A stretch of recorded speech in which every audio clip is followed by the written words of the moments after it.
In the absence of absolute truth, freedom cannot exist. The most likely way these types of viruses entered humans was through vaccines. Hello, and thank you for tuning in to Need to Know. There are a lot of questions that keep coming to my mind concerning the COVID-19 vaccine. Am I the only one?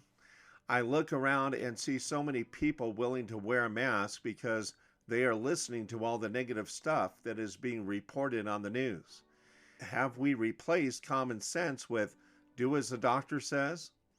Why are people who normally rebel against authority for many years, people who have spent their whole life disobeying the law, now, all of a sudden, willing to comply to such rules and regulations that are restricting and taking away their right to choose what is best for them?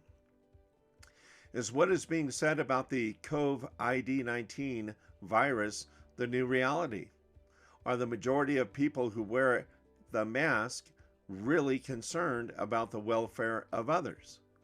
Could it be that people have been so conditioned to comply in order to get along, keep their job, stay in good graces within society, their circle of friends, that they do not want to be seen as the oddball out? Have we gone from fake news to somehow now believe everything that the media is saying? Wasn't there a time not too long ago when certain doctors were blowing the whistle on the dangers of the flu vaccines and reports of foul play regarding those same doctors' deaths? Did people forget? Have they become so inundated with fear that they no longer question how a flu vaccine could not be successfully discovered in 20 years, but now, all of a sudden, thanks to warp speed, a miraculous cure has been discovered? Is anyone else asking these same questions but me? What do you think? Are you thinking out there? Are you thinking along the same lines as I am? Please let me know in the comment sections below. 5, 4, 3, 2, 1, 0.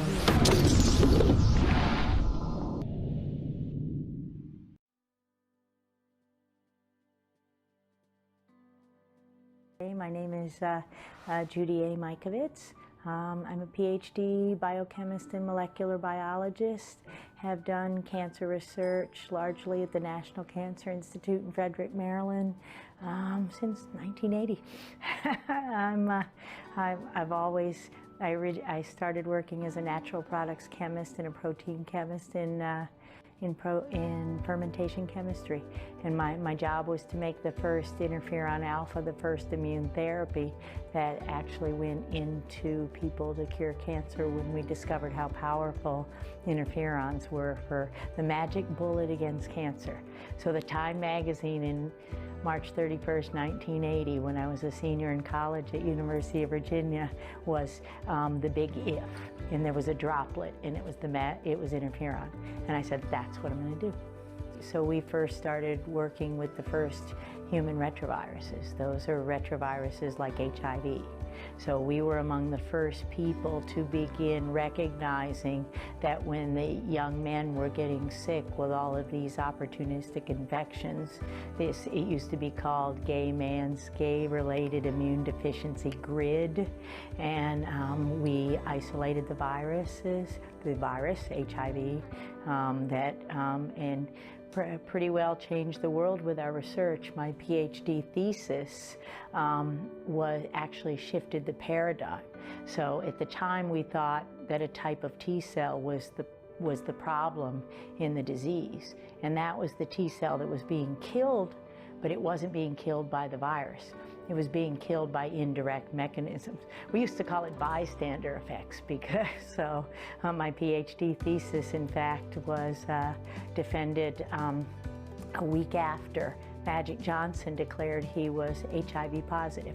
That was November 14, 1991. In 2009, we were working on autism and a disease called myalgic encephalomyelitis. And many of the families with the patients had different kinds of cancers, and there was a little cluster of lymphoma and leukemias in Incline Village, a cluster of ALS, which is Lou Gehrig's disease, a motor neuron disease, and this chronic fatigue syndrome. And it looked like a virus, it smelled like a virus, a retrovirus, because those are the kinds of viruses that disrupt the immune system. And several other investigators back in the 90s had actually isolated retroviruses from these people, but the government called them contaminants, that they weren't real and that they didn't have anything to do with the disease. Well, we isolated a new family of viruses that were called xenotropic murine leukemia virus-related virus. So these viruses were murine leukemia viruses, mouse viruses. And so spin forward 2 years, our paper published in one of the best scientific journals in the world in Science, October 8, 2009. Usually that makes one's career. In my case, it ended my life as a scientist as I knew it.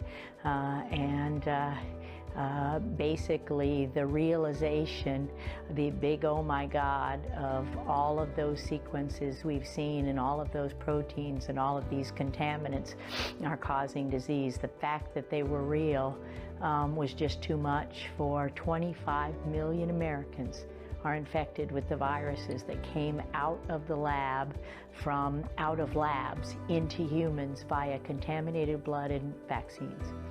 And that was so I was fired, jailed, without cause, without hearing, without any civil rights at all, just drug out of my house in shackles one day, November 18, 2011. I refused to denounce the data. I refused to say it was a mistake. We had the data, I showed the data, I showed all of the data, and I just refused. They basically said, tell everybody you made it all up and you can go home. And if you don't, we'll destroy you. And they did. I mean, economically as a profession, but they didn't, because thank God for my faith and for my husband and for my family and for the patients, because in order to steal one's passion, my passion wasn't money. Scientists don't make money. My passion was helping people, and the patients never walked away from me. So in 2011, another AIDS researcher in a journal called Frontiers in Microbiology wrote a paper that really cost me a lot. I didn't know he was going to write this paper, but it basically said the most likely way that these murine leukemia virus-related viruses, these types of viruses, entered humans was through vaccines. So when did we start vaccines? 1953, 1934, right in the 30s with the polio, and what we were doing to attenuate, to make the virus less pathogenic, less toxic, is we were passing them through mouse brains. So we were passing them through the brains of mice, and every scientist who works with these viruses and worked at the National Cancer Institute recognized the possibility that if you put human tissue and mouse tissue together, the possibility is that you're going to pick up a virus that is silent in the mouse. That is, it doesn't hurt the mouse, but it kills the human or causes serious disease in the human. So I want people to understand, I want them to think. We live in a society where we're bombarded with commercials, big pharma, so they give you all the warning on Opdivo, the immune therapy that's a new chance for new life. And when you look at the little picture at the bottom, it says they live 12 months versus the 9 months of the control. These experiments aren't done. And the vaccines don't have to be made or regulated like drugs. They're biologics. They're given a free pass. There's a vaccine court. You can't sue the doctor. You can't sue the manufacturer. There's a federal court that oversees vaccine injury, and it's more corrupt than anything you could ever imagine. And so they do everything they can to keep the public from knowing that every single shot damages you, and you might not see the cancer for 2 decades. And that's the very first thing. If we lived a biblical life, But also a biblical life is render unto Caesar what is Caesar's. That's money. They could have all my money. They don't have any right to do anything to my body. They don't have any right to inject anything I don't want injected into my body. So to live a healthy life, prevent anyone from forcing you to take toxic drugs, and it's mind control. I was the same way. I was brainwashed. How are we brainwashed in our society? We all have the TV on, interestingly, in this whole XMRV thing. My mom was watching Good Morning America one day back in Frederick, Maryland, and I'm in California. This is probably 2010 or so, or 11, when the press shut everything down. And she says, Judy, it just went around the ticker tape at the bottom of the screen that you know, XMRV is proven false. You can all go home. It was a lab contaminant. Well, it may well have been a lab contaminant, but it's in humans and it's been there quite a while. So we need to turn off these TVs. The media is 95%. You know, a big pharma owns the media. Our politicians, we need to dig deeper. We need to look in the truth. And so what I'd like everybody to do is dig deeper. And all I did wrong, my only crime, was I asked too many questions. Really? In the United States of America, we're censored. Everything's censored. So to look at things like natural news, to come to meetings like the Truth About Cancer, I was just floored today because, you know, today was the first time I was treated like a human being who had knowledge for a very long time. And so it matters. I don't think there could be anything more astonishing than the interview that you've just listened to, with the exception of what you are looking at here in the slides that we have included. I would encourage you to push the pause button and take the time to read each slide. There's a saying that goes something like, truth is stranger than fiction. And that certainly seems to be the case in the article that we are including in this video. It reads much like fiction. The sad part of it is, of course, is that it's true. According to this one source, it says that 11 microbiologists mysteriously died over the span of just 5 months. Some of them world leaders in developing weapons-grade biological plagues. Others, the best in figuring out how to stop millions from dying because of biological weapons. Still other experts in the theory of bioterrorism. And the list goes on.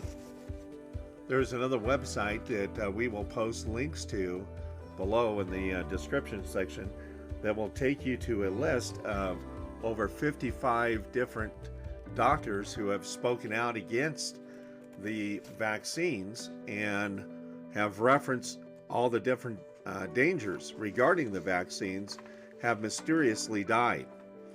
And I don't know if this is alarming to you or not, but when you compare that all these deaths took place just a few years before this COVID-19, along with the push for the military to enforce a mandatory vaccine upon the populace of the entire world, I think there's some sort of need for concern. Wouldn't you? We would like to hear from you to see what you have to say. So if you would, please make a comment below. And if you haven't done so yet, please subscribe to our channel and hit the notification bell so that you can receive updates of when we post new videos. Thank you, take care, and God bless.